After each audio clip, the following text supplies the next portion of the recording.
Bonsoir à toutes et à tous. Il n'a pas attendu 2017, Alain Minc a choisi Alain Juppé. Après avoir cru pendant des années en la volonté de Nicolas Sarkozy, l'économiste opte cette fois pour l'expérience du maire de Bordeaux. Alors que les partis organisent leur congrès, se mettent en formation présidentielle, les Français, eux, attendent encore de bonnes raisons de croire que la politique peut encore quelque chose. Alors, comment renouveler le discours, le goût de l'engagement? Comment redonner la confiance? Alain Minc refuse le déclinisme. Ça lui fait au moins un point commun avec François Hollande.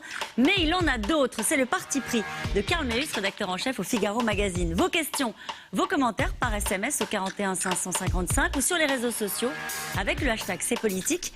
Portrait d'un hyperactif avec Stéphanie Gillon et Joël Lefebvre. C'est Politique, c'est parti.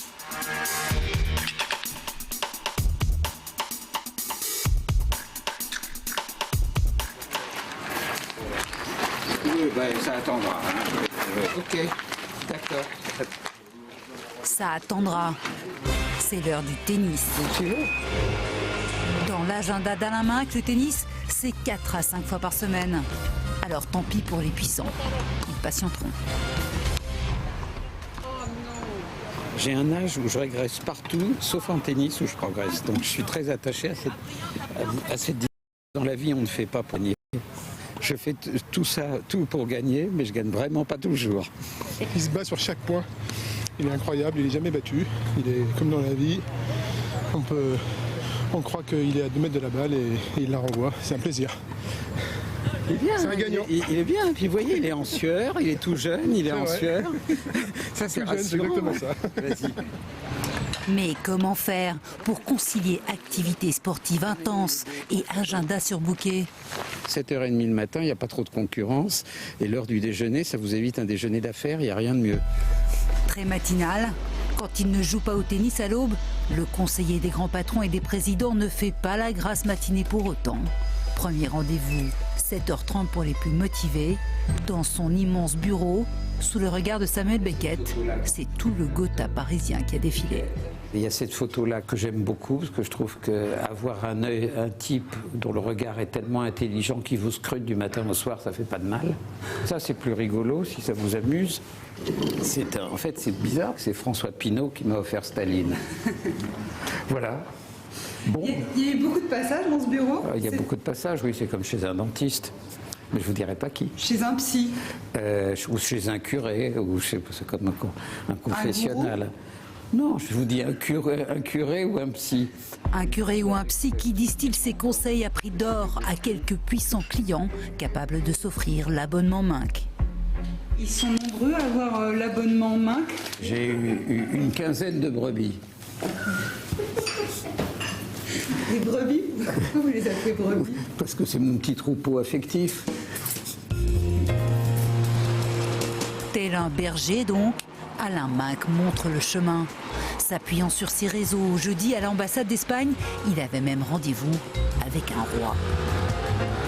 Qu'est-ce que vous allez lui dire au roi Philippe? Rien, je vais lui dire, rien, on va parler de Nadal. Mais c'est très bien que Nadal ait perdu. Vous savez, les règnes en tennis comme en politique qui dépassent 10 ans, c'est pas bon. Car le conseiller des princes du CAC 40 est lui aussi un grand patron, à la tête de la société d'autoroute Sanef, qui appartient à un groupe espagnol. En France, Alain Minc est privé de palais depuis 3 ans. Grand habitué de l'Élysée sous Sarkozy, il espère bien un jour en retrouver le chemin et a déjà choisi son favori. J'ai été un ardent visiteur du soir de Nicolas Sarkozy, je l'ai soutenu beaucoup et aujourd'hui, en conscience, pour des raisons que j'expliquerai dans l'émission, j'ai pris le parti de soutenir très clairement Alain Juppé pour la primaire. Il apprécie Nicolas Sarkozy? Ça, j'entrerai pas dans les détails. J'ai un raisonnement politique qui m'amène à faire ce choix. L'un est un ami de 40 ans, l'autre est un ami de 30 ans, donc je ne personnaliserai pas la raison. C'est des raisons de fond politique. Allez, ciao. Allez, bonne journée finie. Hein. Bonsoir Alain Minc. Bonsoir. Est-ce qu'Alain Juppé a pris l'abonnement Minc? Non, Alain Juppé est un ami de 40 ans. Il m'a reçu à l'inspection des finances en 1975. Mais ce n'est pas sur un plan affectif. Je veux dire, mes liens avec Nicolas Sarkozy sont très anciens aussi. C'est un raisonnement politique. On vous a entendu dire ça dans le sujet, mais ça veut dire quoi? Ça veut dire que vous avez changé d'homme providentiel? Non, je n'ai pas changé d'homme providentiel. Mon raisonnement est simplissime. Je pars de l'hypothèse que Mme Le Pen tourne autour de 25-30% de l'électorat français et que donc elle a de bonnes chances d'être au deuxième tour de l'élection présidentielle. Et je pense que l'honneur de la France exige que le candidat de droite soit au premier tour devant elle et qu'au deuxième tour, il la batte le plus largement possible. Ça suppose quoi? Ça suppose que ce candidat de droite n'est pas contre lui un candidat du centre et les voix du centre au premier tour et qu'il mobilise, comme Jacques Chirac en 2002, les voix de gauche au deuxième tour. Quand vous prenez ces deux critères, il va de soi que seul Alain Juppé répond à cette équation-là. Ça veut dire que Nicolas Sarkozy ne peut pas être un homme de rassemblement de la droite et du centre? Pourtant, c'est ce qu'il nous a raconté. Non, enfin, ne nous cachons pas derrière notre petit doigt. Si Nicolas Sarkozy gagne la primaire, on sait bien que François Bayrou sera candidat. Et que donc, il n'y a qu'à regarder les sondages, il y a une dizaine de pourcents de voix d'écart entre les deux. Bon, on le sait, ça. Et au deuxième tour, il est bien évident que Alain Juppé a une capacité de mobilisation des voix de gauche beaucoup plus grande que Nicolas Sarkozy. On le sait aussi. Enfin, c'est terrible, votre raisonnement. C'est-à-dire qu'on peut se dire, c'est pas un choix d'adhésion, au fond, pour un homme comme Alain Juppé. Vous ne dites pas, c'est le meilleur pour réformer le pays, c'est le meilleur pour redonner la confiance aux Français. Vous dites, c'est le meilleur parce que c'est le moins pire. Non, pas du tout. Je pense que dans la situation où on est avec un parti populiste à 30%, il est fondamental que le candidat qui exprime les valeurs inverses de ce populisme gagne très largement. C'est un problème majeur. Je veux dire, j'espère simplement que s'il est élu, il ne ratera pas, lui, l'occasion que Jacques Chirac a raté en 2002. C'est-à-dire, quand on a 82% des Français, on peut faire tourner la table. Et Jacques Chirac, le lendemain de ce vote, en réalité, était revenu à la politique la plus classique. Ça veut dire qu'au fond, vous qui quand même avez suivi ça pendant des années, vous fixez votre raisonnement sur des sondages? Non, mais d'abord, on fixe tous notre raisonnement sur des sondages. D'autre part, je pense que les résultats des élections sont là. Je veux dire, il y a quand même un météorite qui est tombé sur la société politique française et qui s'appelle le petit tiers de voix de Mme Le Pen. Je veux dire, c'est quelque chose qui change complètement. Mais il y a une époque panorama. où le meilleur pour, j'allais dire, siphonner les voix du Front National, on nous expliquait que c'était Nicolas Sarkozy. Vous avez peut-être été cela même en 2007. Non, mais je pense qu'il y a eu un grand changement dans l'électorat Front National. C'est-à-dire, je pense qu'aujourd'hui, oui, Nicolas Sarkozy l'a fait très intelligemment en 2007 et avec des concessions qui étaient vraiment encore assez modéré. Je crois qu'aujourd'hui, l'électorat de Mme Le Pen est assez granitique et on le voit à chaque scrutin. Et je pense que de ce point de vue, les régionales seront, comme disent les Anglais, un wake-up call, c'est-à-dire un coup de téléphone de réveil. Je crains que malheureusement, les régionales montrent la puissance du Front National. De nouveau ? J'en suis quasiment certain. De nouveau, je ne sais pas si la région Nord ou la région PACA vont basculer, j'en sais rien, personne ne le sait. Mais elle sera quelque part entre ces 25 et ces 30. C'est inévitable. Dans la bataille entre Nicolas Sarkozy et Alain Juppé, bataille qui est pour l'instant assez modérée, il n'y a pas trop d'attaques, il y a eu cette petite phrase de Nicolas Sarkozy disant « Moi j'ai le parti, il a l'opinion ». C'est Alain Juppé, je crois qu'il disait ça. Moi j'ai l'opinion, lui il a le parti. Et Nicolas Sarkozy a comparé Alain Juppé à Édouard Balladur. Vous aviez soutenu Édouard Balladur. Comme Nicolas Sarkozy. Comme Nicolas Sarkozy. Et pas comme Alain Juppé. Comment est-ce que vous le recevez, ce parallèle-là qui est fait entre votre candidat et Édouard Balladur? Je pense qu'il y a dans ce raisonnement-là un défaut de raisonnement. C'est que, je veux dire, Alain Juppé a une expérience politique que n'avait pas Édouard Balladur. Je veux dire, Alain Juppé a présidé ou dirigé le parti que dirige aujourd'hui Nicolas Sarkozy pendant un nombre d'années considérable. Et quelqu'un qui a été en plus assis à côté de Jacques Chirac a connu ou a appris tous les trucs de la politique de terrain. Donc je pense que de ce point de vue, le parallèle ne vaut pas. Alors il y en a certains qui vous regardent et qui doivent se dire bon, il s'est quand même beaucoup trompé à la main aussi dans ses pronostics, c'est pas grave. Pas un pronostic, vous prenez ce risque-là, vous aviez soutenu Édouard Balladur. Je pense qu'Alain Juppé est un vainqueur très facile au deuxième tour de la présidentielle, un candidat qui gagne assez facilement au premier tour, la primaire sera très difficile. Je ne suis pas sûr qu'il la gagnera. Ce que je crois en revanche profondément, c'est que les deux hommes sauront ne pas aller trop loin. les entourages, je n'en sais rien, mais je pense que aussi bien Nicolas Sarkozy qu'Alain Juppé sauront éviter dans la primaire l'irrémédiable entre eux.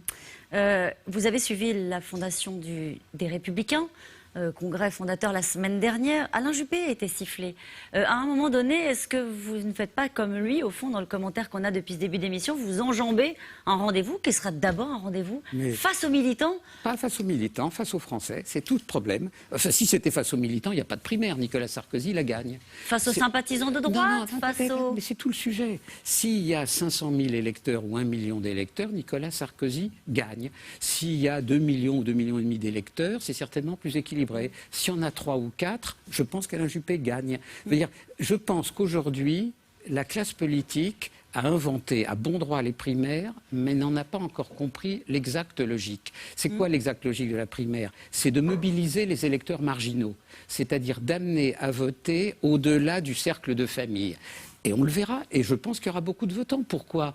Parce que dans votre métier, ça va être quand même l'épisode, l'amusement de l'année 2016, le nombre de débats qu'il va avoir, de cristallisation. Qu'est-ce que vous avez à vous mettre sous la dent, vous, en 2016, la classe journalistique? On aura sans doute autre chose, vous le savez bien. Non, mais je veux dire, en politique pure, ça va être pur. Ouais. Donc ça va mobiliser les gens. Et c'est très sain. Et je pense, si vous voulez, quand d'un côté vous dites, il y a une primaire avec plusieurs millions de votants, et de l'autre côté, quand on regarde ces deux théâtres d'ombre qu'ont été les deux congrès, parce que le congrès des Républicains et le congrès du Parti Socialiste, ce sont les mêmes codes. Au fond, c'est un théâtre totalement déconnecté du monde de l'Internet, du monde des communautés virtuelles, du monde de Facebook.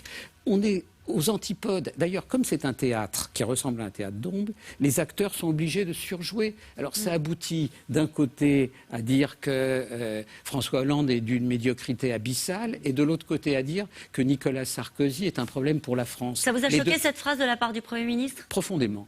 Mais de la même manière que je trouve, Dieu sait si je souhaite la défaite de François Hollande, mais je ne considère pas qu'on peut dire qu'il est d'une médiocrité abyssale. Les deux phrases sont de trop. Mais la phrase de Manuel Valls, encore plus. Je veux dire, on ne dit pas de quelqu'un qui a présidé la France, qui a rendu les institutions en parfait état, après une réforme constitutionnelle qu'il a plutôt démocratisée, qu'il est un problème pour la France. Bon, c'est quoi? C'est une dérive du débat politique? Ça fait des années qu'on qu'on je pense que c'est les congrès. et Je pense que les congrès sont tellement artificiels qu'ils poussent à ce genre de dérapage. Bon, cela dit, dans 2 jours, plus personne ne parlera de ces congrès. Hein. Bon, on va nous en reparler un petit peu quand même de ces congrès. Juste un dernier mot pour parler d'Alain Juppé.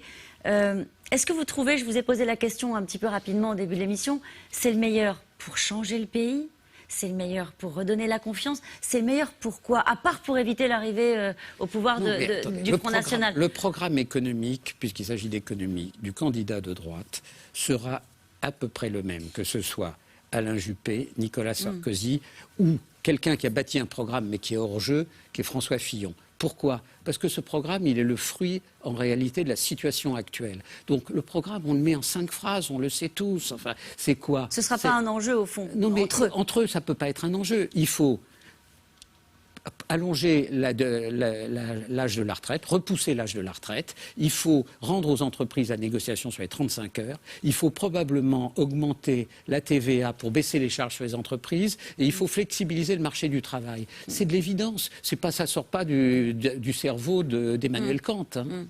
Ils se battront sur d'autres choses, à savoir des qualités personnelles, non. C'est ça? Et puis alors là, il y aura des clivages sur la relation, le débat assimilation-intégration, sur la relation à la religion musulmane, sur les valeurs, il y aura des nuances. Bon, vous êtes conscient qu'il peut se passer tout et n'importe quoi d'ici à 2 ans et qu'on vous repassera peut-être la bande et c'est pas grave. Mais qu'ai-je dit d'un certain... Non, mais sur le pronostic par rapport à Marine Le Pen, etc., au fond. Non, le seul événement qui pourrait rendre mon analyse fausse, c'est un effondrement de Marine Le Pen. Je préférais de beaucoup avoir tort et qu'elle s'effondre. Non, mais une guerre en Ukraine, ça ne changera pas ça. Ça changera rien. Ça ne change pas ce rapport de force-là. Je veux dire, la présence de ce tiers populiste dans l'électorat français... Ouais. Voilà. Alors, si en effet elle s'effondre, je me serais trompé, mais je boirai le champagne, je sabrerai le champagne pour m'être trompé sur ce plan. Alors, vous en avez dit un petit mot des congrès des partis politiques. Les socialistes ont donc passé sans difficulté ce congrès, dont on peut dire qu'il était sans enjeu. Le Premier ministre s'en est tenu à son rôle de bon soldat avec un discours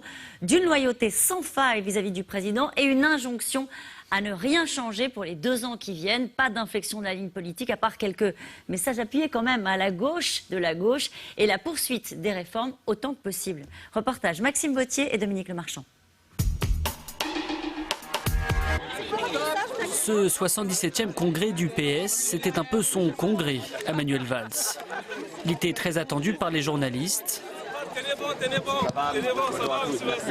comme par les militants.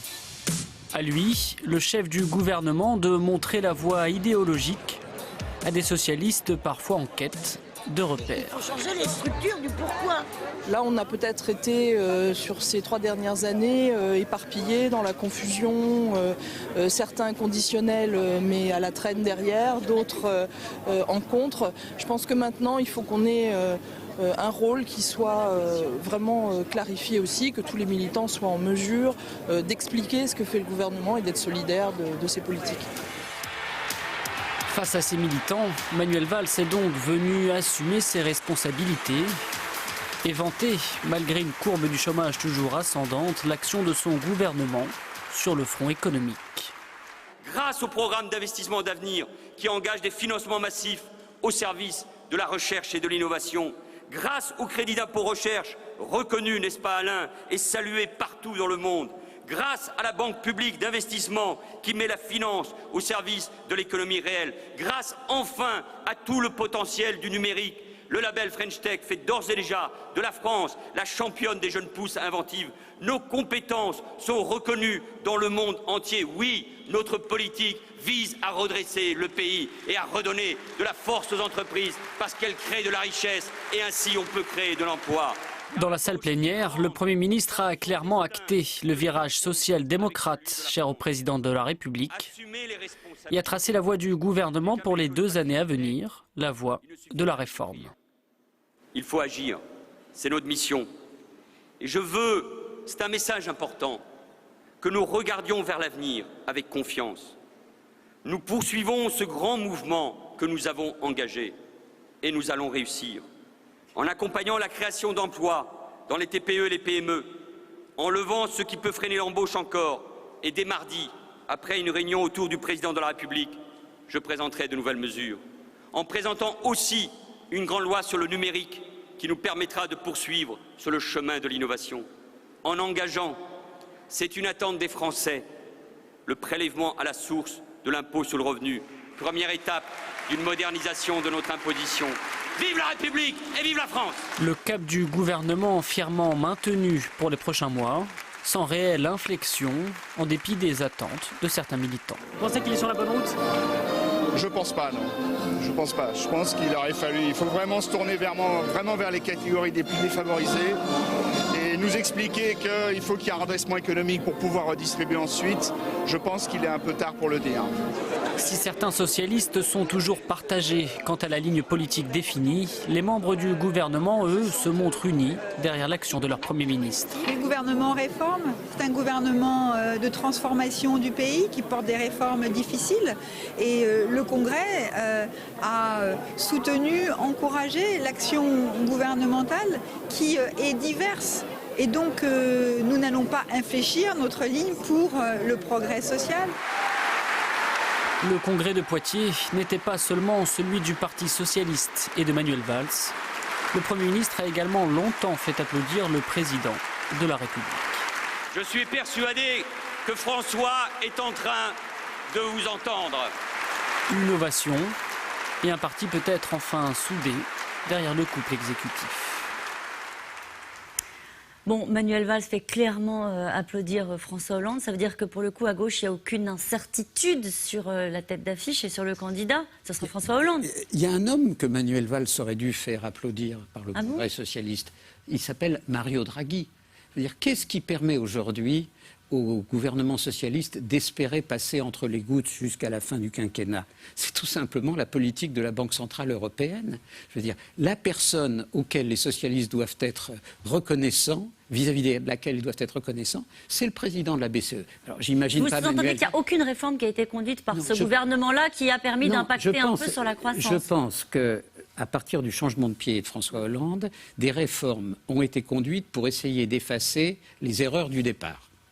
mais que ce qui a été fait en réforme n'est pas suffisant pour effacer les erreurs du départ. Et qu'en particulier, le problème au départ, c'était quoi? François Hollande, en économie, croyait qu'il n'y avait que 2 facteurs de production, le capital et le travail. Il avait oublié qu'il y en a un 3e qui s'appelle la confiance. Et cette confiance, il essaye d'un côté de la reconstruire avec le pacte de compétitivité, et de l'autre, au même moment, vous avez la majorité parlementaire qui n'est pas du tout sur cette ligne, qui rajoute le compte pénibilité, qui maintenant veut des représentations syndicales dans les TPE. Au même moment, vous avez une mesure pro-entreprise pour faire oublier les mesures anti-entreprise du début. Et dans la seconde qui suit, les équilibres politiques supposent de prendre des mesures qui détruisent la confiance. Et ça ne changera pas. Et quand on écoute le discours de Manuel Valls, il a un homonyme qui s'appelait Manuel Valls, qui il y a un an tenait un discours très très différent du discours du Congrès socialiste, beaucoup plus pro-entreprise, prêt à de vraies réformes, parce que là, ce qui nous annonce, c'est de la poudre de perlimpinpin. On sait très bien que grâce à la politique de Mario Draghi, les réformes économiques à partir de maintenant seront calibrées au minimum pour ne pas engendrer de risques politiques. Je veux dire, François Hollande il y a beaucoup de choses dans ce que vous dites.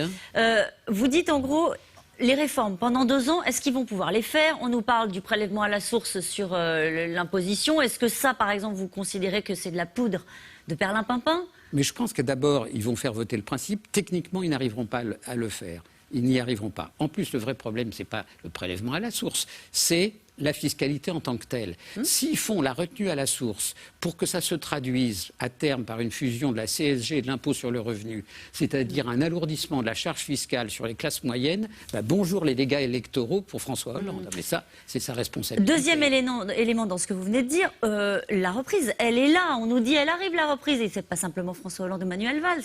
L'INSEE nous dit que ça va s'arranger. La Banque de France prévoit une croissance à 1,7.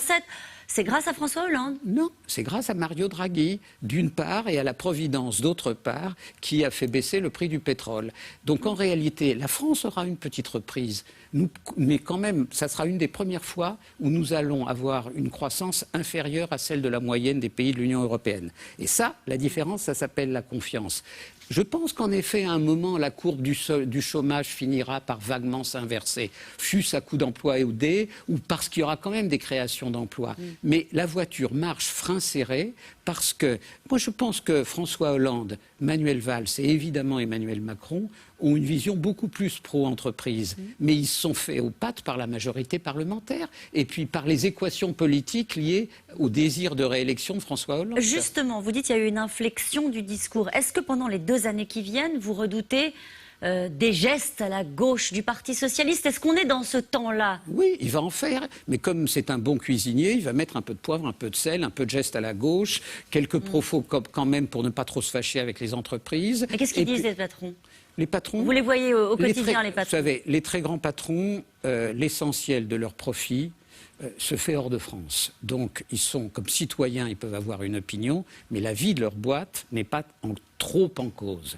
Les petits patrons, la confiance n'est pas revenue à cause de ces tergiversations. Je veux dire, les petits patrons avaient un préjugé très favorable pour Manuel Valls et pour Emmanuel Macron. Mais les petits patrons, ils lisent les journaux, ils voient ce qui se passe au Parlement. Ils ont cédé, à votre avis, on les voit là sur l'image. Emmanuel Macron, Emmanuel Valls, ils ont cédé à la petite cuisine hollandaise? Non, mais c'est le chef qui décide. Je veux dire, le chef des cuisines, qui est François Hollande, a une petite marmite pro-entreprise, la marmite Macron, et puis à côté, il a une marmite écolo, etc. Et il fait ses petits mélanges. Donc ils ont cédé? Oui, enfin, ils sont cantonnés à un certain rôle. Et pourquoi tout ça peut tenir et va tenir à rebours de ce que d'aucuns pensaient en pensant qu'il y aurait un cataclysme? Parce que l'argent est à 0% ou à 1% de taux d'intérêt, parce que l'euro a baissé et parce que le pétrole a baissé, c'est tout.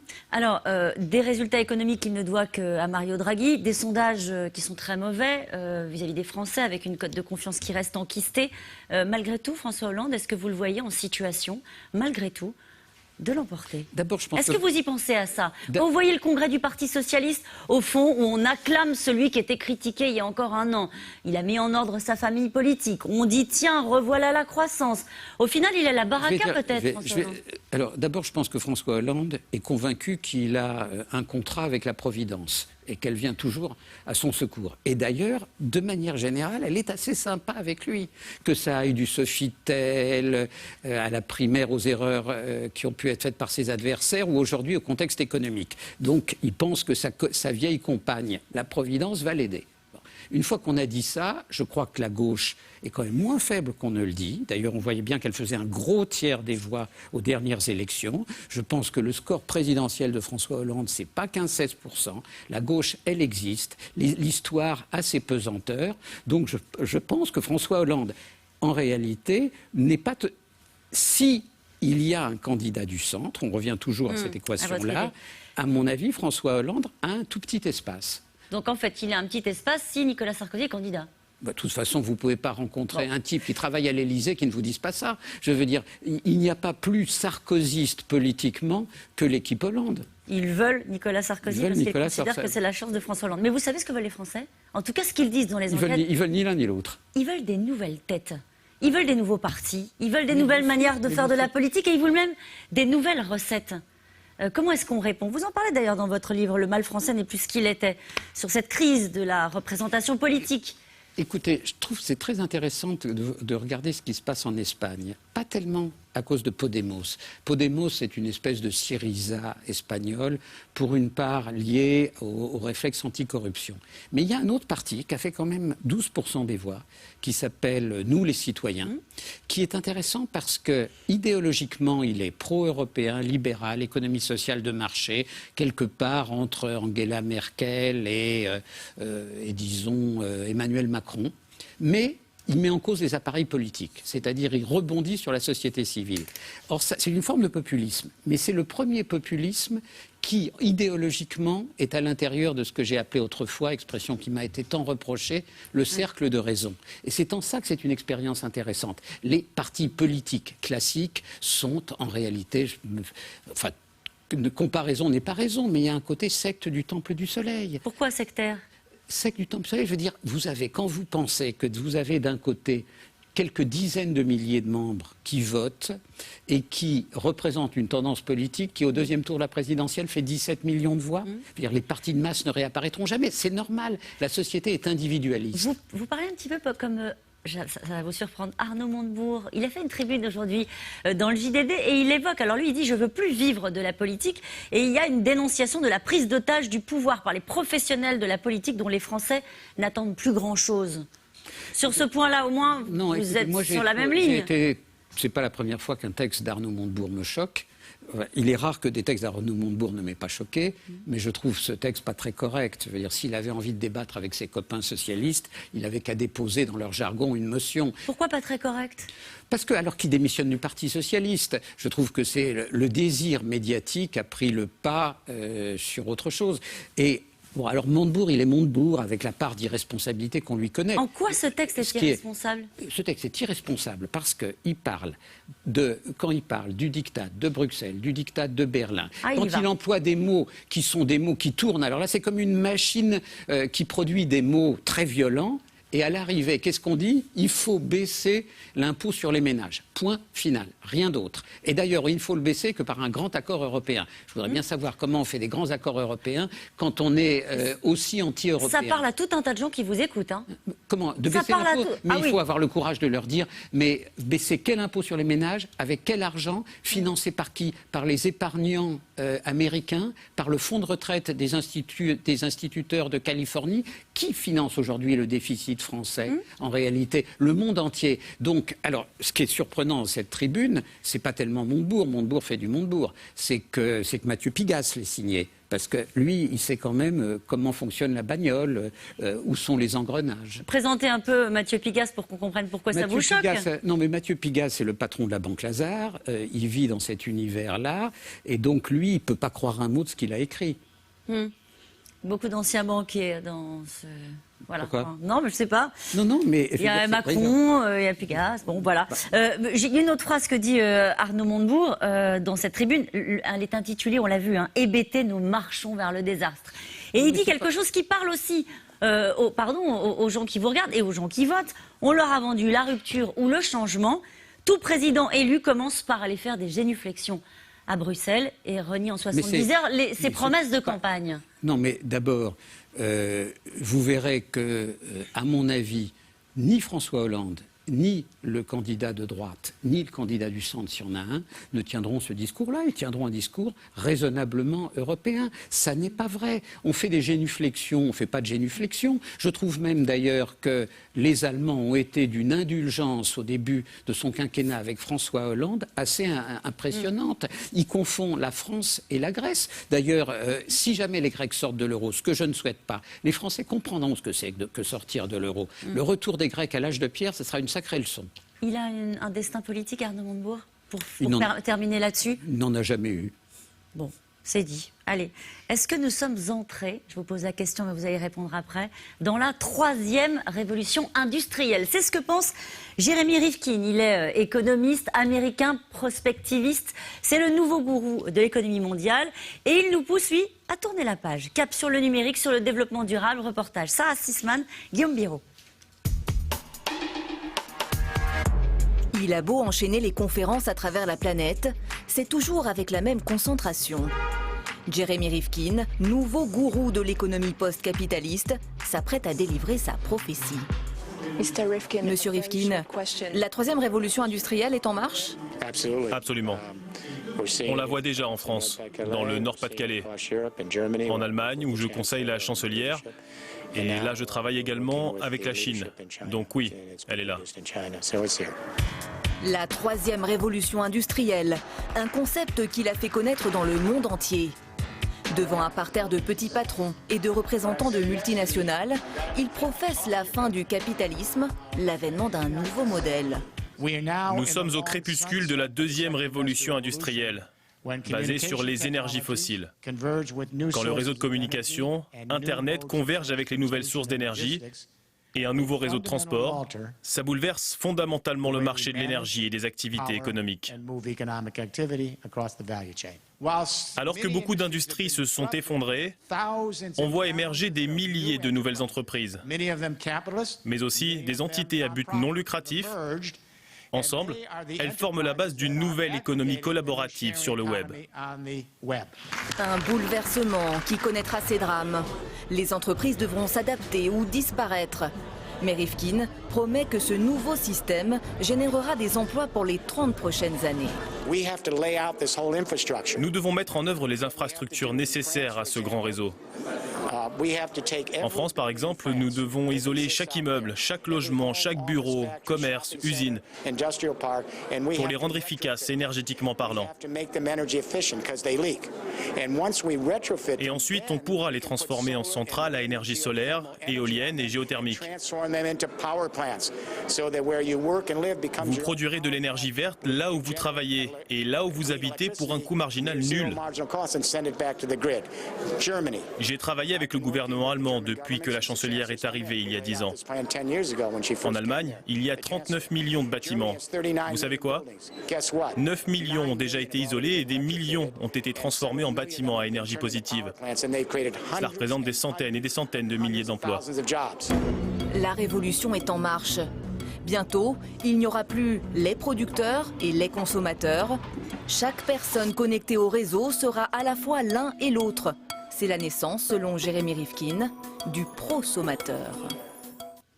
Alors, je ne vous interroge pas sur le prosommateur, mais sur la 3e révolution industrielle. Au fond, quand on voit ce reportage et cette thèse défendue par cet économiste, on se dit, on sait où ils sont, au fond, les relais de croissance. Il faut juste aller les chercher. D'abord, Rivkin est un type très intéressant, très stimulant. Il dit deux choses qui sont de nature différente. Il parle de l'Internet et il parle de l'énergie. Ce n'est pas tout à fait la même chose. Sur l'Internet, c'est une évidence. Il dit l'Internet c'est collaboratif, etc. Or, l'Internet c'est extraordinaire parce que c'est à la fois collaboratif. Il n'y a pas plus collaboratif que Wikipédia, que nous utilisons tous. Et il n'y a pas plus domination au sens classique de la domination capitaliste absolue que Google. Donc, on ne peut pas dire que l'Internet sera coopérative ou qu'elle sera oligopolistique. C'est un espace de jeu incroyablement ouvert. Ça fait quand même émerger des nouveaux modèles qu'on n'avait pas imaginés. On partage sa voiture, on partage son logement. Mais ça, c'est quelque chose de majeur comme source de croissance. C'est-à-dire qu'on est en train de rendre efficaces les vides. le vide de la bagnole, qui était vide, le vide de l'appartement pendant les vacances, qui met en cause des monopoles, tels que celui des taxis Uber. Et donc, d'une certaine manière, l'Internet met en mouvement des réserves d'activité. Ça, c'est une certitude. Mais c'est une révolution qui aussi impacte incroyablement les industries traditionnelles, la distribution. Ça ne veut pas dire que l'Internet va gagner. Aujourd'hui, par exemple, quand vous regardez les boîtes qui, en matière de distribution, vont bien ou se redressent très rapidement, c'est parce qu'elles ont réussi un équilibre entre l'Internet et quand même le maintien du magasin physique. Donc il ne faut pas être manichéen. Mais c'est vrai que c'est une immense révolution. Ce qu'il dit en revanche sur l'énergie peut être nuancé. Il travaille avec la chancelière Merkel. Il n'aurait pas dû, à mon avis, s'en vanter. Pourquoi ? Sur l'énergie en particulier. Parce que moi je pense qu'on peut dire que les Français ont une politique macroéconomique parfois absurde, mais une politique énergétique intelligente. Les Allemands ont une politique macroéconomique intelligente et une politique énergétique absurde. Je veux dire, quand elle a décidé d'effacer l'industrie nucléaire, dans un geste d'une brutalité que même un président de la République française n'aurait jamais osé avoir. Qu'est-ce qu'elle a fait ? Elle a développé le lignite, elle a développé le charbon le plus polluant. Elle a voulu arrêter le nucléaire, elle a fait un choix. Elle a arrêté le nucléaire de manière irraisonnée pour des raisons politiques. Le résultat, c'est qu'en Allemagne, le coût de l'énergie augmente et que c'est en réalité la plus polluante d'Europe. Alors, la question qu'on se pose aussi en voyant ce reportage, c'est quel est le rôle du politique par rapport à cela ? On a entendu dans le reportage tout à l'heure Manuel Valls dire on va annoncer quelques propositions sur le numérique. Est-ce que c'est aux États d'accompagner à la fois cette mutation énergétique et numérique, ou est-ce qu'au fond, ils peuvent que accompagner et pas précéder ? D'abord, à rebours de l'autoflagellation française, il faut savoir qu'il y a à peu près autant de start-up par million d'habitants en France qu'il y en a aux États-Unis et en Israël, qui pour des raisons différentes sont des phares. Pourquoi d'ailleurs les a-t-on ? Et par rapport au débat sur la formation, c'est très intéressant, parce que nous avons des gens de grande qualité formés aux mathématiques. Et donc, de ce point de vue, avant de mettre à bas l'excellence à la française, il faudrait réfléchir à deux fois. Ça, ce n'est pas les États, sauf par l'éducation. Après, il faut un environnement financier satisfaisant. Il est relativement satisfaisant en France, sauf une chose, mais qui participera de la réforme fiscale qui sera faite après 2017, qui est les formes d'impôt sur le capital. Je veux dire, dans le Figaro, pardon de faire de la publicité pour votre journal, mais dans le Figaro, le Figaro de samedi, Thierry Breton explique de manière très effective comment, par exemple, l'ISF est un outil anti-start-up. Bon, ben c'est la réforme fiscale qu'on attend de l'État. La conférence climat, ce sera un succès, un échec, ou il faut en attendre quelque chose? On a parlé de développement durable, ça va être un temps très fort du quinquennat, rapidement. Écoutez, je pense que les Chinois ne feront que ce que leur intérêt leur dicte, donc ils seront de manière générale décidés à lutter contre le réchauffement climatique, mais ils ne le feront pas sur des règles internationales qu'ils accepteront. Les Chinois feront ça à la chinoise. Donc ce que je pense, c'est qu'en réalité, on va lutter contre le réchauffement climatique, mais on ne le fera pas à travers un grand accord international. Karl Meus, vous connaissez, rédacteur en chef au Figaro Magazine. Qui ne le connaît ? Voilà, exactement. Il pense que vous êtes de gauche. Ah, ben ça, il est sympa. Bonsoir. Ah, ben ça me fait ma soirée. Mais oui, que vous êtes vous sympa. qui aimez les paradoxes, au fond, je voudrais vous en soumettre un. Et si vous n'étiez pas un des électeurs de François Hollande en 2017. Je vais vous prendre quelques éléments, partir d'ailleurs parfois d'actes que vous avez faits ou de phrases que vous avez pu prononcer. Vous avez voté François Mitterrand en 81. Ah oui, et je ne regrette pas. Déjà, c'est un bon... Je peux vous dire pourquoi. Allez-y. Non, parce que je pense que l'alternance, c'est la respiration d'un pays. Et que donc, à l'époque, il y avait plein d'argent dans la caisse, donc quelques conneries économiques étaient moins importantes que l'alternance. Plus près de nous, en janvier 2014, une fois que François Hollande a fait son changement, vous avez dit « François Mitterrand nous a débarrassés du communisme, François Hollande nous débarrasse du socialisme ». Oui, c'était une phrase qui était pas supposée le mettre en relation d'affection avec ses camarades. Oui, idéologiquement... Oui, mais ça veut dire qu'il est sur le bon chemin. Non, mais attends, je pense que ce que j'ai dit tout à l'heure, je pense que Hollande, Valls et Macron sont beaucoup plus sociolibéraux qu'en réalité, ils ne peuvent l'être compte tenu des wagons de socialisme traditionnel qu'ils traînent derrière eux. Vous avez cité Manuel Valls et Emmanuel Macron, c'est effectivement deux ministres de François Hollande qui s'est décidé à intégrer dans son gouvernement, en tout cas pour Emmanuel Macron, il y a un an. au fond, ça veut dire que la politique qu'ils font est une politique qui vous convient. Non, mais alors, non, j'ai dit pourquoi elle était insuffisante. Mais si vous voulez me dire qu'en 2022 ou 2027, je pourrais voter pour l'un des deux, alors, oui. Si vous voulez me faire dire que je peux voter en 2017 pour François Hollande, non. Voilà. Même si on parle de la politique étrangère... Sauf évidemment s'il est face à Madame Le Pen. On va y venir tout à l'heure. Mais par exemple, sur la politique étrangère, vous avez dit plusieurs fois que c'était une bonne politique étrangère. Je pense que François Hollande a une bonne politique étrangère, qu'il a été très courageux sur le Mali, sur le Centrafrique, qu'il a été effectif sur l'Ukraine et qu'il aurait été incroyablement courageux s'il avait pu aller jusqu'au bout sur la Syrie. Donc je pense qu'il a eu une politique européenne au début calamiteuse et désormais convenable. Pourquoi je ne dis pas plus que convenable? Parce qu'il ne met pas de vraies propositions institutionnelles sur la table. Je pense qu'il a en revanche une politique économique dont j'ai assez dit qu'elle ne me paraissait vraiment pas optimale. Qu'est-ce qu'il devrait faire de plus pour que vous alliez jusqu'à voter pour lui en 2017, vous qui vous définissez comme un libéral de gauche? Qu'il parle comme son ministre de l'économie. Donc il n'y a aucune chance. Ministre de l'économie que le Premier ministre s'est bien gardé un hasard de citer au Congrès. Comment vous l'interprétez, ça? Il a écarté Macron? Non, il n'a pas écarté, mais quand il va être devant le MEDEF, il va citer Macron, et quand il est devant les socialistes, il ne cite pas Macron. Et c'est illustratif du grand écart insupportable auquel François Hollande soit est contraint, soit dans lequel il se complaît. À mon avis, il s'y complaît beaucoup. Vous avez parlé des sondages tout à l'heure. Je voudrais vous en montrer un qui est assez éclairant par rapport à la crainte que vous avez de voir Marine Le Pen présente au second tour en 2017. C'est un sondage de mars 2011. On est à un an de la présidentielle et l'Institut Harris Interactive sonde les Français sur la présidentielle. Et Marine Le Pen arrive en tête, la première fois qu'un sondage monte Marine Le Pen en tête au premier tour, et donc François Hollande est éliminé. Et un an plus tard, le résultat de la présidentielle montre un résultat totalement inverse, puisque là, ce sont les chiffres de 2012. Petite différence. Que votre crainte n'est pas infondée? Ah oui, petite différence entre votre sondage de 2011 et 2012, il n'y a pas d'élection. Depuis l'élection présidentielle, on a vécu quand même 2 élections.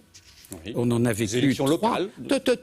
Les régionales, les européennes, ce n'est pas des élections locales. Et à chaque fois, et maintenant on en est au point de dire, quand elle fait 25, ouf, elle progresse moins qu'on ne pensait. C'est-à-dire elle est en deçà des sondages. Donc j'attends de voir si au régional elle sera en dessous de 25, je crains que non. Donc le raisonnement qui consiste à dire les Français, ce sont des enjeux locaux et ils vont se reprendre à l'élection présidentielle, je n'en crois pas un mot. Est-ce que ça...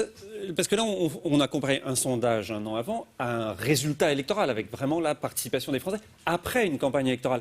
Est-ce que ça ne veut pas dire quand même qu'il y a une résistible ascension à Marine Le Pen, que c'est pas écrit qu'elle soit au second tour? Écoutez, si au deuxième tour, le candidat de droite est contre le candidat de gauche, au nom du fonctionnement démocratique français, j'en serais ravi. Je n'en crois pas un mot, c'est tout, mais j'espère avoir tort. Alors il y a 2 autres sondages qui ont été publiés récemment, vous les avez évoqués tout à l'heure, qui montraient qu'effectivement 77% des Français pour François Hollande, 72% des Français en ce qui concerne Nicolas Sarkozy ne veulent pas qu'ils soient les candidats en 2017. Au fond, ça veut dire qu'il y a de la place pour une 3e personnalité, qu'il y a un espace politique. Est-ce que cet espace politique-là, c'est pas quelqu'un comme François Bayrou qui pourrait l'occuper si... Non, mais je pense que François Bayrou est tenu par ce qu'il a dit. Et je n'ai pas le moindre doute. Si Alain Juppé est désigné par la primaire, il ne se présentera pas. Et il est bien évident à mes yeux que si Nicolas Sarkozy est désigné par la primaire, ou quiconque d'autre, il se présentera. Et il ne sera pas, si on était dans ce cas de figure, son score ne serait pas insignifiant. Voilà, c'est un peu ce que signifient ces sondages. D'un côté, il y a un espace pour François Bayrou. On entend juste, pardonnez-moi, on entend que si vous aviez le choix, vous voteriez François Bayrou. Comment non? Ça vous entendez? Non. J'entends mal? Là, vous entendez mal. Ah bon. Donc là, ça serait une des raisons qui vous ferait revoter Nicolas Sarkozy? Non, vous entendez mal. Non, bien sûr, je voterai. Si la primaire est nette, claire, professionnelle, transparente et que Nicolas Sarkozy la gagne, je voterai bien sûr pour lui. Voilà. Vous voterez à la primaire? Bien sûr. D'accord. Et je vais rameuter. Tout le problème, c'est de rameuter des gens pour qu'ils votent à la primaire. Donc je vais faire du militantisme. Vous êtes en campagne. Dans mon club de tennis. Les clients de Mac. Dernière question. On a évoqué donc François Bayrou, mais au fond, ça veut dire qu'il y a aussi un espace politique pour Manuel Valls. Mais il est évident que si François Hollande décidait de se retirer à la trappe, ce qui paraît peu plausible, Il y a un espace politique considérable pour Manuel Valls, bien sûr. Et s'il y a un second tour, ou dans un premier tour, Alain Juppé face à Manuel Valls, vous votez pour qui? Je vote évidemment pour Alain Juppé. Ah, oui, définitivement de droite alors. Évidemment pour Alain Juppé. Mais je pense que Manuel Valls est une équation politique beaucoup plus intéressante aujourd'hui, plus novatrice que ne l'est François Hollande. Mais je pense qu'il aura l'occasion d'essayer de le montrer ultérieurement. Merci beaucoup Karl. Nous allons passer maintenant aux photos d'actualité de la semaine. Vous le connaissez naturellement, Alexis Tsipras. Il a décidé de reporter à fin juin le paiement de ses dettes au FMI. C'est 1,6 milliard, une procédure qui a été utilisée dans les années 80. La dernière fois, c'était par la Zambie. Voilà, ça date un petit peu. Il met en péril la zone euro, Alexis Tsipras? Non, il ne met pas en péril la zone euro. Et je pense que Mme Lagarde a eu bien tort de dire, d'avoir cette phrase qu'elle a dû démentir une heure après, qui est « ça ne met probablement pas en risque l'euro ». Le probablement est trop. Bon, ça ne met évidemment pas la zone euro en risque. Mais il va trop loin ou pas, Alexis Tsipras? Non, mais je pense que Tsipras cherche un accord, mais que lui aussi est prisonnier de ce qu'il a dit pendant la campagne et de sa gauche. Donc Tsipras, il est devant un choix responsable ou non, qui est est-ce qu'il est prêt, en réalité, à aller devant le peuple grec et à faire une alliance avec ceux qui ont été ses adversaires au moment du scrutin pour isoler la partie gauchiste populiste de son camp. Je veux dire, mais si trahir ses électeurs ou pas trahir ses électeurs, si, il est obligé de refaire voter les Grecs à ce moment-là. Je crois que le bon schéma, ce serait d'avoir un accord intérimaire pour qu'il demande aux Grecs d'approuver cet accord intérimaire. Mais on peut parler un peu de la Grèce au-delà de Tsipras, parce que, si vous voulez, il y a quand même des choses qu'il faut dire. Tsipras a cru qu'il allait se trouver en face de l'ogre allemand en arrivant. Il ne s'est pas trouvé en face de l'ogre allemand. Il s'est trouvé en face des paysans, en réalité, slovaques, des lettons, des petits pays qui lui ont dit non mais on ne va pas payer, nous, où le SMIC est plus faible que chez vous, pour vous et pour vos retraités.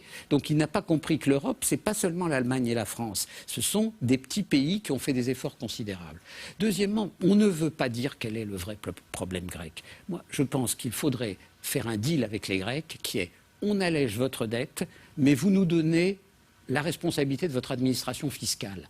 Les Grecs expliquent qu'ils ne payent pas d'impôts parce que c'était comme ça qu'ils ont résisté à l'Empire ottoman et qu'ils en ont gardé malheureusement l'habitude. Il faut quand même penser qu'il y a quelques dizaines simplement de contribuables qui payent plus de 50 000 € d'impôts à Athènes, et il n'y a pas une maison capsounienne qui vaut moins de 3 millions d'euros. Je veux dire, c'est un pays qui vit... Pourquoi le pays ne s'effondre pas, nonobstant ce qu'on dit? Parce qu'il vit au noir. Donc, en réalité, je trouve que...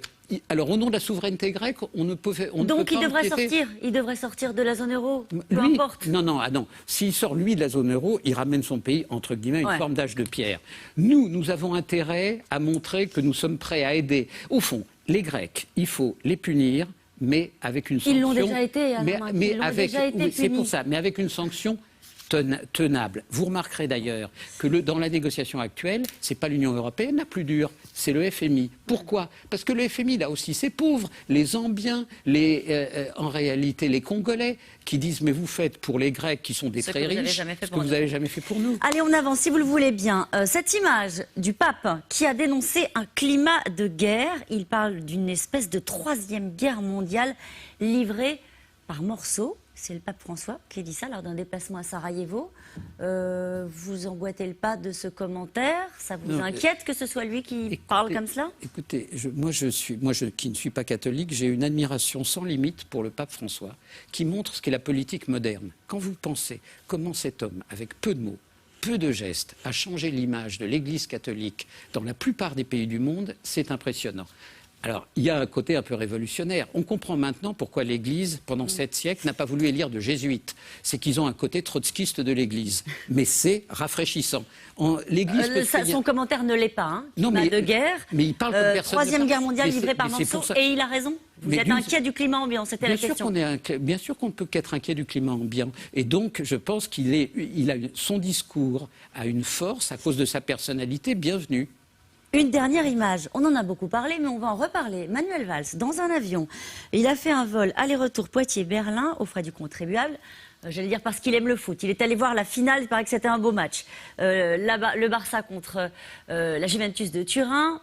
Ça choque une partie de la droite qui lui reproche d'avoir voyagé dans un avion du service de l'État. Vous avez fait une petite erreur technique, parce que là, il est à l'évidence dans un avion comprimé d'Air France. Vous voyez bien, vous voyez. Oui. Oui, oui. Il est Donc, dans un avion, vous nous accordez ça? Non, s'il était allé par un avion d'Air France, il n'y aurait aucun problème. Bon, alors ça vous choque ou pas? On a raison d'en faire une polémique? Écoutez, on a fait assez souvent de polémiques sur ce sujet, venant de la gauche vers Nicolas Sarkozy, pour que la droite puisse prendre sa petite revanche. C'est juste ça ou c'est plus grave sur le fond? Non, mais je pense que c'est pas dramatique, mais que c'est très malvenu. Parce que? Parce qu'il y a besoin aujourd'hui de marquer une certaine forme d'austérité de comportement. Et honnêtement, je suis assez étonné qu'un homme intelligent et très politique comme Manuel Valls ne l'ait pas senti. C'est une faute de la part du Premier ministre? Oui, c'est une faute. Ce n'est pas une faute dévastatrice, mais c'est une faute. Allez, nous allons passer maintenant à vos questions. Questions SMS. Croyez-vous en Alain Juppé pour faire une véritable réforme fiscale qui incitera les chefs d'entreprise à investir? Je crois, comme je l'ai dit, que le candidat de droite, Alain Juppé, comme je le souhaite, ou Nicolas Sarkozy, voire un troisième, le fera nécessairement. Quel que soit le candidat, il sera obligé d'avoir quel que soit le contexte aujourd'hui définit la politique fiscale qu'il faut mener. Pourquoi M. Minc choisit-il Alain Juppé plutôt que François Fillon, qui a un programme plus structuré pour redresser la France? C'est vrai ça, au fond. Alors là, je peux répondre avec une... J'ai infiniment plus confiance en Alain Juppé qu'en François Fillon. Pourquoi? Parce que je n'ai pas aimé l'attitude de François Fillon après mai 2012. Je pense que François Fillon aurait dû dire une chose et une seule. J'étais copilote de l'Avion France, donc je suis solidaire du pilote du décollage à l'atterrissage. Mais 2017 est une autre étape de la politique française. Mais il ne pouvait pas se tourner contre celui qui a été son chef, comme il l'a fait, avec violence, alors qu'on sait à quel point il s'est battu, avec succès, pour rester Premier ministre. Ça, c'est une... C'est une forme de trahison? Non, c'est un comportement désagréable. C'est un comportement désagréable vis-à-vis de Nicolas Sarkozy. Ça ne veut pas dire que ce serait un mauvais candidat ou un mauvais président pour mener les réformes, c'est ce que disent les téléspectateurs. Je pense qu'Alain Juppé serait un bien meilleur candidat pour mener les réformes. Et je pense que si François Fillon, alors qu'il avait tout en main, est tombé aussi bas aujourd'hui dans les sondages qui existent quand même, c'est à cause de ça. Parce qu'il n'a pas eu une ligne claire. C'est fini, François Fillon, à votre avis? Je pense qu'aujourd'hui, la bagarre est entre les deux et qu'il y aura un petit rôle qui ménagera son avenir pour Bruno Le Maire. Hollande voulait attaquer la Syrie. Est-ce qu'il avait raison? Oui. Et Barack Obama a tort, oui. C'est trop tard? Oui, c'est trop tard. Maintenant, on ne peut plus le faire parce que la situation est devenue intenable. C'est parce que Assad ne contrôle plus la Syrie comme il a contrôlé à l'époque et qu'aujourd'hui, si on le fait, on va faire tomber la Syrie dans les mains de Daesh. À l'époque, Daesh n'existait pas. La robotisation avance alors que le chômage augmente inéluctablement. Y aurait-il de moins en moins d'emplois? Non. Parce que si on regarde les pays scandinaves, ils sont infiniment plus robotisés que nous, infiniment plus internetisés que nous, et il n'y a pas de chômage.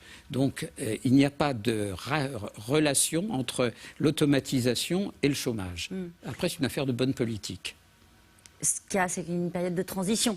Oui, mais les autres l'ont rude. réussi, la transition. Quand vous êtes au Danemark ou ailleurs, je veux dire, ce sont des pays infiniment plus automatisés que nous et ils n'ont pas de chômage. De quelle réforme la France a-t-elle le plus besoin? Là d'une réforme fiscale pour remettre les entreprises en état de marche. Réforme fiscale, ça veut dire quoi? Ça veut dire baisser des charges sur les entreprises. Mais on les a déjà baissées, les charges. Non, on les a baissées moins qu'on ne les a augmentées. Alors on nous a dit, on va vous faire payer des impôts parce qu'on baisse les charges des entreprises. Mais parce qu'on les a augmentées avant. Je veux dire, le festival... Sous Nicolas Sarkozy? Non, un peu sous Nicolas Sarkozy, c'est vrai, mais on a quand même eu un moment, un festival fiscal, comme il y a des festivals de musique, pendant l'été 2012, assez exceptionnel et sans précédent. Donc première mesure, baisse des impôts. Êtes-vous adepte du capitalisme distribué dont parle l'économiste américain Jeremy Rifkin? Pour autant qu'il soit possible, oui, mais ça ne sera pas la seule forme de capitalisme. Ce sera quoi l'autre? Il y a toutes les formes. C'est pour ça que je vous ai dit Internet, c'est à la fois Google, très totalitaire, et Wikipédia, très démocratique. Croyez-vous qu'en France, une politique sur l'islam soit nécessaire comme le préconise Nicolas Sarkozy ou au contraire pas souhaitable? Ça a été un débat à l'UMP. Moi, je pense qu'il faut suspendre la loi de 1905 pour installer dans ces meubles la religion musulmane, pour faire des instituts de formation des imams, pour obtenir de la religion musulmane ce que Napoléon a obtenu des Juifs, y compris la prière, pas à l'époque à la République française. Et je pense donc qu'il y a une injustice aujourd'hui. La religion musulmane, deuxième religion de France, en réalité n'a pas d'appareil entre guillemets de production comme les trois autres religions. Mais pourquoi faut-il suspendre la loi de 1905 Parce qu'on ne peut pas les aider. Séparation de l'Église et de l'État, je le rappelle. Parce qu'il faut qu'on puisse aider à la construction de mosquées sous contrôle public, parce qu'il faut que les Français payent pour construire des mosquées. Je sais que c'est très difficile de dire, mais je pense qu'il vaut mieux ça que des mosquées payées par l'Arabie Saoudite ou je ne sais quel salafiste. Il faut faire des instituts de formation des imams. Aujourd'hui, il y a un institut de formation des imams à Paris, à la Cato. Je préfère un imam formé à la Cato à un imam formé par des salafistes. Donc il faut faire des instituts de formation. Et il y a enfin 2 départements de France, en 2 régions de France, où on pourrait faire ça d'ores et déjà, qui sont l'Alsace et la Lorraine, puisqu'elles sont encore en régime concordataire pour les 3 autres religions, puisque le concordat a été maintenu, puisque à l'époque elles étaient sous occupation allemande en 1905. Donc je crois qu'il faut avoir une attitude qui aide la religion musulmane à s'installer dans ces meubles, ce qui rend encore plus possible à ce moment-là d'être extrêmement ferme sur le fait que les lois de la République prévalent sur n'importe quelle loi religieuse, quelle qu'elle soit. Vous êtes d'accord avec Alain Juppé lorsqu'il dit qu'il faut arrêter de dire que porter le voile est un problème? Ça dépend où. Je pense que la loi actuelle est bonne, mais je ne crois pas qu'on puisse interdire à une jeune fille adulte qui va à l'université avec le voile, qui n'est pas la burqa, de le porter. À quand la 6e République pour éviter d'aller droit dans le mur en raison du poison présidentiel? J'espère jamais. Jamais? J'espère jamais. Parce que justement, dans le désarroi français, heureusement que les institutions sont là et qu'elles sont un point d'ancrage. Le poison présidentiel, c'est aussi l'idée que 2 ans avant, et on y contribue, disons un petit mea culpa, on parle de cette présidentielle et on est déjà dans la campagne. Et si on était en régime parlementaire, vous parleriez du groupe charnière dirigé par un type médiocre faisant un accord avec un autre type médiocre, au moins les Français décident. Et donc, puissent les institutions demeurer en l'état. Que pensez-vous de l'affaire Big Malion? On vous a très peu entendu là-dessus. Écoutez, elle pose problème. Elle pose problème. Mais on va voir ce qui va sortir de la justice. Pourquoi vous dites qu'elle pose problème? Qu'est-ce qu'elle raconte? Non, mais elle pose problème si effectivement les dépenses de campagne ont été aussi largement excédentaire par rapport à ce qui était prévu. Bon, attendons ce qui va sortir de la justice, mais ce n'est pas une affaire agréable. Vous avez des doutes sur la façon, on entend beaucoup à droite qu'il y aurait une forme d'instrumentalisation du calendrier judiciaire, notamment pour empêcher Nicolas Sarkozy? Je n'en crois pas un mot, je vais vous dire pourquoi. Pour une raison simple, je pense qu'il y a un duel à mort entre les juges et Nicolas Sarkozy, ça c'est une évidence, mais comme je l'ai dit, je pense que François Hollande n'a qu'une envie, c'est d'avoir Nicolas Sarkozy en face de lui. Et donc on est en train de voir que la justice est indépendante, puisqu'il n'arrive pas à la ralentir. Hollande, Sarkozy ou Juppé, des hommes du passé peuvent-ils résoudre les problèmes du présent et du futur? J'appartiens à une génération où on pense qu'au-delà de 60 ans, on n'est pas encore un incapable d'être... Le renouvellement, changer les têtes, vous l'entendez? Mais il arrive, le renouvellement, regardez ce gouvernement, vous avez des tas de têtes nouvelles. Quand le gouvernement de droite sera là, vous aurez des têtes nouvelles. Bon, merci beaucoup Alain Minc, à bientôt. C'est la fin de cette émission. Vous retrouvez demain Yves Calvi, 17h50 pour C'est dans l'air. Dans un instant, votre magazine, on n'est pas que des cobayes. Allez, très belle soirée sur France 5.